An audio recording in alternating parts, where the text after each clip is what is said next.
రెండో నెంబర్ 2 సార్లు కావచ్చు, 3 సార్లు వరకు వస్తే వీళ్ళు చాలా సెన్సిటివ్, ఇన్నోసెంట్ అని మనం చెప్పుకోవచ్చు. వీళ్ళు ఫార్మా కంపెనీకి కావచ్చు, మెడికల్‌కి సంబంధించిన ఫీల్డ్‌లలో బాగా రాణిస్తారు. కానీ వెరీ సెన్సిటివ్‌గా ఉండడం అనేది జరుగుతుంది. తర్వాత ఎక్కువగా డిసప్పాయింట్ అవ్వడం అనేది కూడా జరుగుతుంది.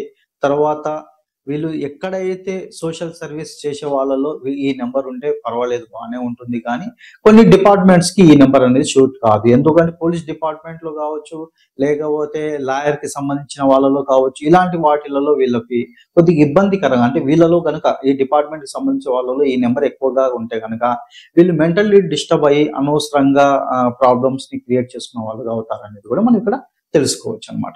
అదే రెండో నంబరు 4, 5కి మించిపోతే ఇంకా ఓవర్ సెన్సిటివ్, డిప్రెషన్‌లో ఉండడం, ఒంటరితనంగా ఉండిపోవడము, ఎవరితో ఎక్కువగా